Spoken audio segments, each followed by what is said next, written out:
Vous vous rappelez que le péché confessé est effacé, mais il reste au pécheur à s'acquitter d'une dette ou peine dite temporelle envers la justice divine. C'est ce que réalisent ici-bas les pénitences, œuvres de miséricorde, maladies, épreuves, persécutions.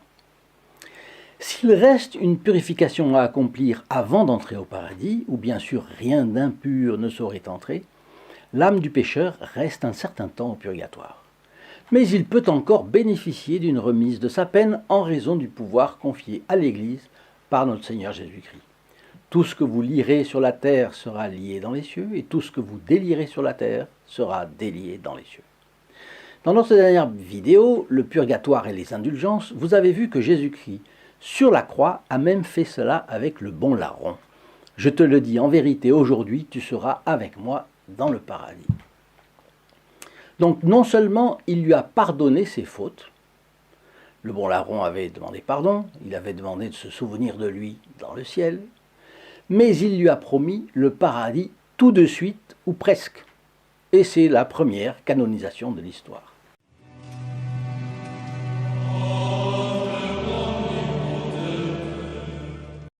Chers amis fidèles du Padre Pio, bonjour, mon nom est Jean Goyard et vous assistez au programme sur les pas du Padre Pio. Aujourd'hui, les 6 conditions pour obtenir l'indulgence plénière. Je vais suivre l'Enchiridion Indulgentiarum, en latin, parce que c'est son vrai titre, ou Manuel des indulgences, qui n'a pas été changé depuis le 1er janvier 1967, lorsque Paul VI l'a actualisé au tout début de son pontificat. Et ça n'a été que très peu, une chose insignifiante, rappelée en 1999. Donc, ce sont des indulgences qui existent, qui n'ont jamais été modifiées depuis 1967. Si vous découvrez cette chaîne, vous pouvez vous y abonner gratuitement. Il suffit de cliquer sur le bouton s'abonner et d'actionner 2 fois la clochette pour être informé des anecdotes de la vie du Padre Pio. Vous ne risquerez plus de manquer les fameux fiolettes du Padre Pio. Étant catholique, nous avons une immense grâce et un énorme avantage. Les divers aspects de la doctrine de l'Église sont limpides et tous cohérents entre eux. Les principes catholiques sont logiques et ne demandent qu'une seule chose, c'est d'être entendus. Alors, les artifices de ses adversaires tombent les uns après les autres parce que le diable n'a d'autre recours que d'inventer des légendes noires qui, dès que le jour les éclaire, se dissolvent comme de l'ombre. Vous allez voir à quel point sont fausses les accusations mises en circulation par les amis de Luther qui ont prétendu que ce dernier s'était révolté parce que l'Église aurait, moyennant finance, garanti le ciel à des pécheurs sans repentir, et c'est ce que l'on aurait appelé alors la vente des indulgences. Voyons concrètement comment on obtient une indulgence plénière, et voyons si cela ressemble à ce que nous venons d'entendre. Le manuel des indulgences donne une norme. À la fin de ce manuel, il y a des normes numérotées de 1 à 10, je crois.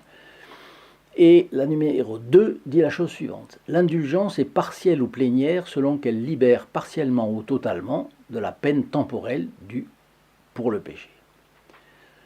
Je fais une parenthèse, mon objectif étant d'amener dans les foyers la présence bénéfique de Saint Pio de Pietrelcina. Je vous offre de recevoir sa photographie gratuitement et franco de port. Il a passé sa vie à arracher les âmes aux griffes du diable et il continue de le faire. Parfois, il passe par sa photographie pour attirer, pour piquer la curiosité. Les gens s'intéressent, les gens lisent ensuite sa vie et les gens deviennent des dévots du Padre Pio. Donc, voilà la raison pour laquelle nous la diffusons tellement. Téléphonez-nous donc au 08 05 36 08 47, appel gratuit depuis la France métropolitaine, coût d'un appel local depuis les Dom-Tom et depuis le Canada, composez le 1 844 398 88 67. Donc il y a 6 conditions pour recevoir une indulgence plénière. La première, l'Église n'obligeant personne à recevoir une indulgence, il faut, pour la gagner, avoir l'intention d'en recevoir le bénéfice. Cette intention peut être générique, c'est-à-dire une fois pour toutes, par exemple. Mais pour être sûr de ne pas l'oublier le jour voulu, l'idéal est de l'inclure tous les jours dans notre prière du matin. C'est tout simple. On offre une prière, un souvenez-vous, voilà, par exemple, pour cela. Et le résultat, on l'a. Ensuite, la deuxième condition, c'est se confesser. Une confession vaut pour plusieurs, voire beaucoup, d'indulgences plénières. Le manuel parle de quelques jours avant, quelques jours après, donc ça peut aller de 15 jours à 3 semaines, si vous voulez. Une confession vaut pour plusieurs indulgences. C'est la norme numéro 9, et qui donne la suite d'ailleurs. Il faut communier, c'est la troisième condition. Une communion vaut seulement pour une indulgence plénière. Et comme vous le savez, on ne peut communier qu'une fois par jour, cela veut dire qu'on ne peut gagner une indulgence plénière qu'une fois par jour. Quatrième condition, prier un pater et un Ave Maria aux intentions du souverain pontife. Les intentions du souverain pontife, on peut réciter telle ou telle prière selon la piété et la dévotion de chacun. C'est la norme numéro 10. Mais, note importante que j'ai survolée la semaine dernière ou la semaine d'avant, que recouvrent les intentions du souverain pontife. Il ne s'agit pas des intentions personnelles du pape comme personne, même s'il est toujours bon de prier pour les supérieurs légitimes de l'Église. Mais c'est beaucoup plus précis, ce sont les intentions formelles du siège apostolique, c'est-à-dire l'exaltation de la Sainte Église et la propagation de la foi, la paix et la concorde entre les princes et les législateurs chrétiens, ensuite la conversion des pécheurs, et quatrièmement, l'extirpation des hérésies. Voilà les 4 intentions formelles du souverain pontife. La 5e condition pour recevoir une indulgence plénière, eh bien, c'est de ne pas être attaché au péché véniel même. Mais là encore, j'ai trouvé que les choses étaient parfois mal expliquées. Parce que, en appliquant la logique, cela ne veut pas dire que l'Église exige des fidèles de ne commettre aucun péché véniel. Car quasi aucune indulgence plénière n'aurait jamais été accordée aux fidèles. Le juste pêche 7 fois par jour, disent les Écritures. Ce qui vise les péchés véniels, parce que si on fait les péchés mortels, on n'est pas juste. Alors, Dieu aurait-il donné une faculté impossible à accomplir, même pour les justes? Évidemment que c'est pas. Seulement les très très grands saints. Et encore, si vous leur demandez, ils estiment qu'ils auront fait des péchés véniels. C'est pas logique.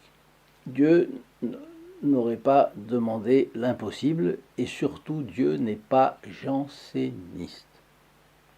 Je crois que c'est là le nœud du problème.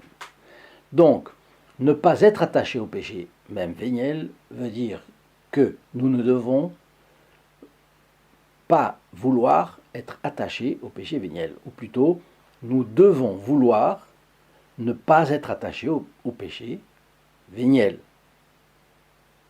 Nous devons vouloir ne pas être attachés au péché véniel. C'est ça la condition. Le désirer fortement, si vous voulez. 6e condition. Quant à l'exécution de l'œuvre de charité spirituelle, pour chaque indulgence plénière, eh bien, il y a plusieurs possibilités. Une demi-heure de visite au Très Saint Sacrement, que vous pouvez choisir de faire, et vous aurez une indulgence plénière, avec les autres conditions, bien sûr. Une demi-heure de la lecture d'un des livres des Saintes Écritures. La prière d'un chapelet en famille, ou en groupe, ou avec un ami, ou simplement avec un conjoint. Vous voyez, en recevant le bénéfice d'une indulgence plénière, on peut l'appliquer à un défunt. Et cela lui sera appliqué pour l'ensemble de ses péchés dans sa vie jusqu'au moment de sa mort, puisqu'au purgatoire, on ne peut plus commettre de péché. Et puis, on peut se l'appliquer à soi-même, auquel cas cela vaut pour la satisfaction des péchés jusqu'au moment où on obtient l'indulgence plénière. Pour les péchés commis à partir de ce moment-là, il faudra recommencer une autre indulgence plénière.